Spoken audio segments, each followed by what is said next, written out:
Hey guys, welcome to the Jolly Roger. These are the fillets that we cut from the beef tenderloin on that other video. I'll link it in the description. But this is the very beginning. We're going to do a dry brine. This is the day before that we're going to cook. A dry brine is more of a light cure. We're going to salt all over generously each fillet. And then what happens is we're going to put this in the refrigerator, and this salt is going to absorb the moisture from inside the steak, and it'll dissolve using osmosis, and then the moisture will get back inside the steak, and then the steak will be seasoned all the way. Man, if you could just talk on camera, that'd be really cool. And when I mean generously, I mean I'm putting quite a bit, because these steaks are pretty big. They're about 2 inches in size, so we're going to need a lot of seasoning for them.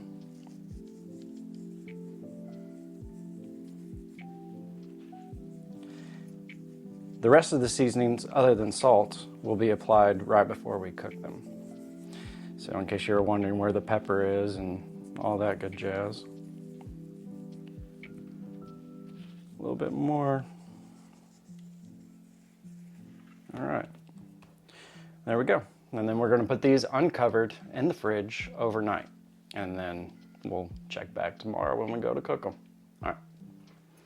Hey everybody, welcome back to the Jolly Roger. My name's Chef Brian. Today we got something special. Today we're doing fillets. And if you saw the next clip, we already dry brined these. And then we got a special sauce that we're going to make as well. So I'm going to get this going, and I'm going to show you how a restaurant cooks their fillets. All right, see you in a minute. All right, so what I got here is, yeah, I know it's a Crown bottle, but I put avocado oil in it. Avocado oil has a very high smoke temp. I'm gonna go ahead and turn my pan on. What we're gonna do is just gonna put a little bit of oil on so our seasoning sticks. And all I'm putting on for filet is just pepper, and then the salt's already on there, and garlic powder. I use granulated garlic. If you live in a high humid place, you'll know that powdered garlic, it clumps up and it's a pain to get undone. So that's why I use granulated, to be honest with you. Living in the South, it is extremely humid all the time. So now that that's done, should have brought 2 gloves. Don't need it. All right, generous amount of garlic, it's a big steak. If you see we cut these steaks ourselves, I'll link that video in the description. And it's a great way to save money, especially on fillets. At my grocery store locally, they sell them for $26 a pound, which is just way, way too much. And then we're going to add our pepper. I know some chefs, they don't add their pepper until after the steak is cooked. There's a controversy about whether the pepper actually burns or not. I have never had an issue with that. So what I'm going to do is put it on first. All right.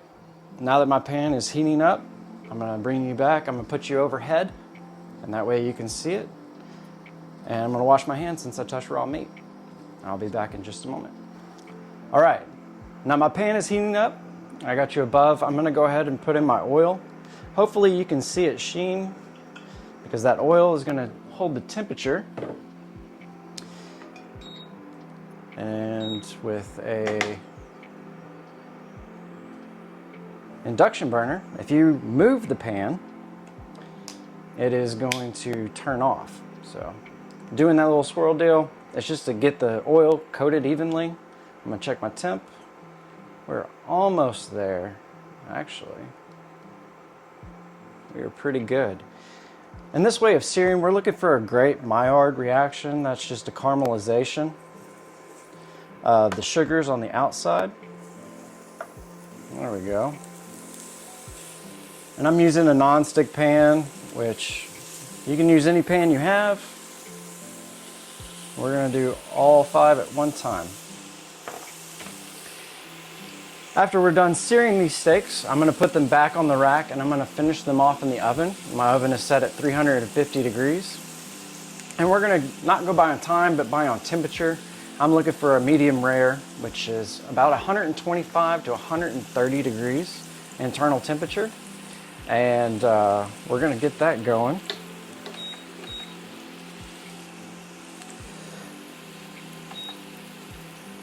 Now, as I said, these are dry brines, which is a slight cure, which evenly gets the seasoning of salt throughout the steak itself.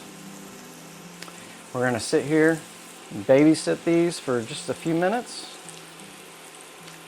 And when I get to flipping them, I will bring you back in, because this is gonna take a minute.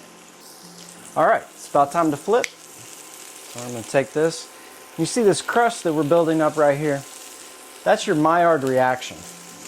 That's the caramelization, if I could talk, that would be cool, of those sugars that are caramelizing. That gives you your flavor. That one's great. So we're gonna do another couple minutes on each side, and then I'm gonna do the sides. Like I said, I'm gonna put them back on our pan, throw them in our oven, and to be fair, about 350 for these steaks. They're cut between 2 inches and 1.5 inches thick. It's probably gonna take a good 8 to 10 minutes to get the internal temperature that we're looking for. And it also depends on how long you sear them as well, because you're also cooking and denaturing the proteins in this meat already. So if you'd like, I would buy a thermometer that can actually go in the oven, and you just stick one into the largest one and set a timer or temperature setting that'll set an alarm when you reach that temperature. So we got another minute on this side, and then I'm gonna do the sides real quick. Battery died. All right, sorry about that. Battery died. So I pulled them off because we got a good sear on both sides. I'm just gonna go ahead and do the sides of these steaks. As we vacuum sealed them, it kind of leaves like a little ridge. If I can find a good one to show you, I will. Right there, as you can see, there's a little ridge. It just doesn't look appetizing. So if we sear it, it's just gonna go back down to where it should be.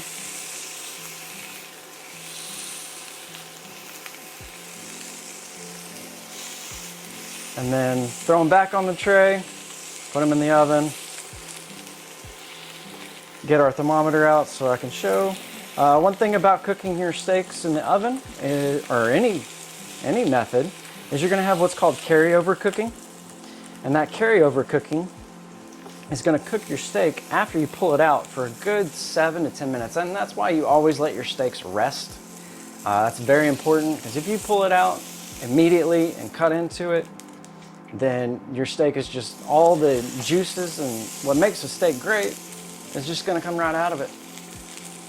So always let your steaks rest a good 7 minutes. That's the bare minimum I would go.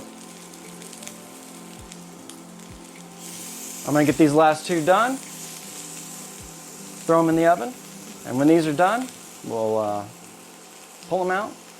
I'll plate up, take a couple pictures, bring you back in, and we're gonna have a great meal tonight. All right, see you in a little bit.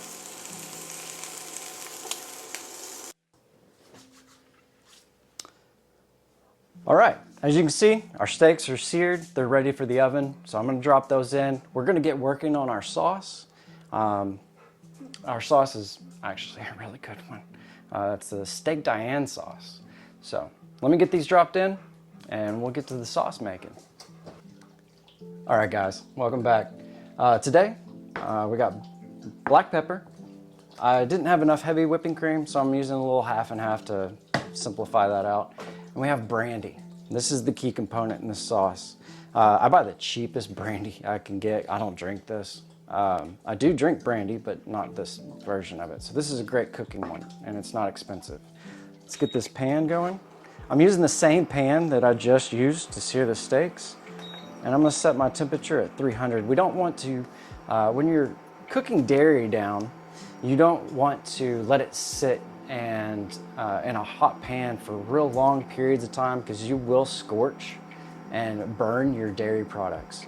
So I have my pan set at about 300, and since we just seared these steaks, this pan is still pretty warm. I'm gonna drop about a shot of brandy and let that cook down, and that oil and the alcohol is gonna cook out of this alcohol for sure. And in restaurants, you would light it on fire and it'd be called a flambe. I'm gonna put in my cream and just add a little bit of half and half. I probably should have opened this beforehand. Other side. Thanks. I also wear glasses. That also makes me blind. I'm not blind, but you know, y'all get it. I mean, there we are. And to be honest, that was about a half a cup of cream itself. And we're gonna bring this up to a boil, and we're gonna constantly move it to keep the dairy from scorching the bottom. And the last ingredient I said was our black pepper. I'm gonna add quite a generous amount of black pepper, because you want that flavor in our sauce. Now we're starting to build our bubbles. We're just gonna move her around, and this is going to reduce, and when it reduces, it's gonna thicken itself. So we don't have to worry about, you know, making a cornstarch slurry or anything like that to thicken our sauce. And it's just a babysitting game. But this sauce is extremely tasty. It pairs very well with steaks. As I said, a very famous steak dish is called a steak Diane. And this is the sauce that goes with that. So, as our bubbles start spreading outward, we're gonna pull in and see how this is already starting to thick up. I can take my spoon and travel through it, and it takes a little bit for that dairy to come back and fill in the gap that I just made. So that's how we know how thick we've gotten our sauce. This is much too loose. What we're looking for is what's called nappe. And nappe is just a French term that means how thick your sauce is at a particular point, when you can take your sauce, put it on the back of a spoon and put your finger through it, and your sauce does not cross that line. That is what's called nappe. And I do not know very much French, so that's about as well as I can explain that. Probably should have taken French instead of German in high school, but yeah, wanted to be different.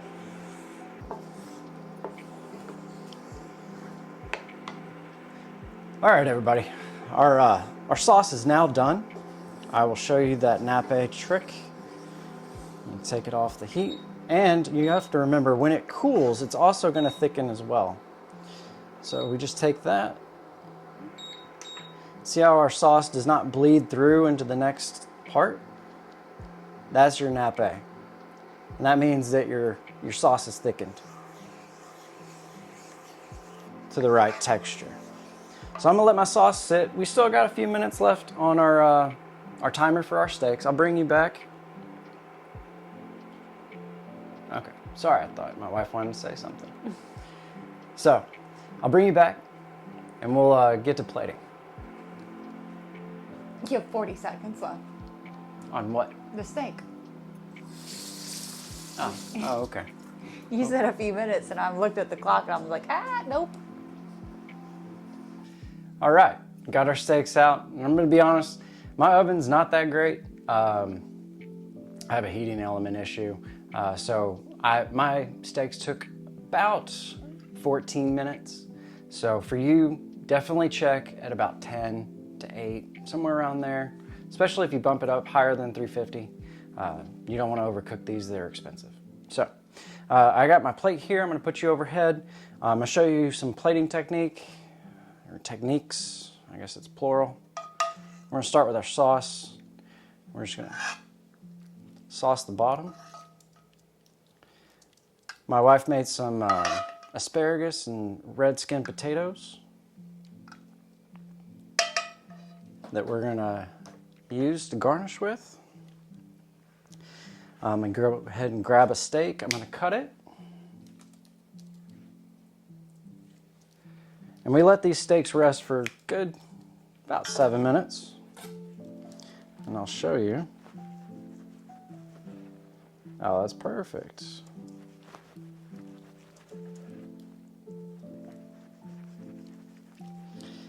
Get this cut, and then we'll put it on our plate.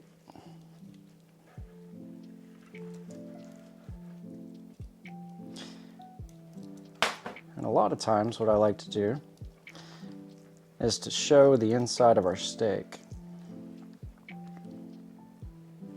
So we're just going to put that right there. Steak's great. Grab a towel. We have some asparagus. For y'all at home, odd numbers always look better on a plate than even numbers, just so y'all understand. And then I have some red skin potatoes. I'm gonna go ahead and grab those. What we're gonna do is we're gonna just kind of make a little bit of a pile around our steak. Some fell, it's okay.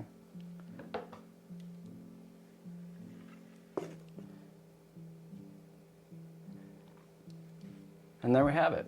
And if you're welcome to put sauce on top of your steak if you choose to.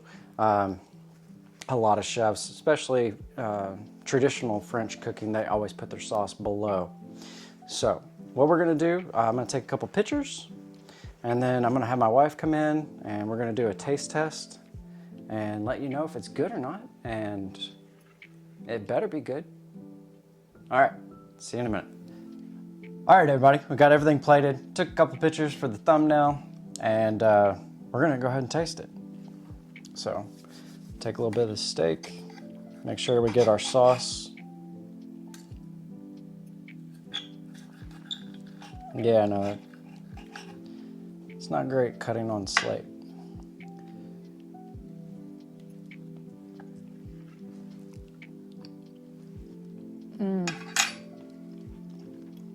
Perfect. I like it. All right, that's how a restaurant will cook your steak. It's perfect medium rare. There's no like real red, and yeah, I mean, you can't beat it. Plus we save money doing it ourselves. Check out that video, and we'll see you next week. All right, y'all have a great night. Shout out. Oh shit. Hey, we're back. I'll do another one. It's fine. Shout out to Southwest Ohio. Hunting. Or it's actually hunting Southwest Ohio. Yeah. Go Link, go. Go Link, go. Go Link, go. Go Link, go. Go Link.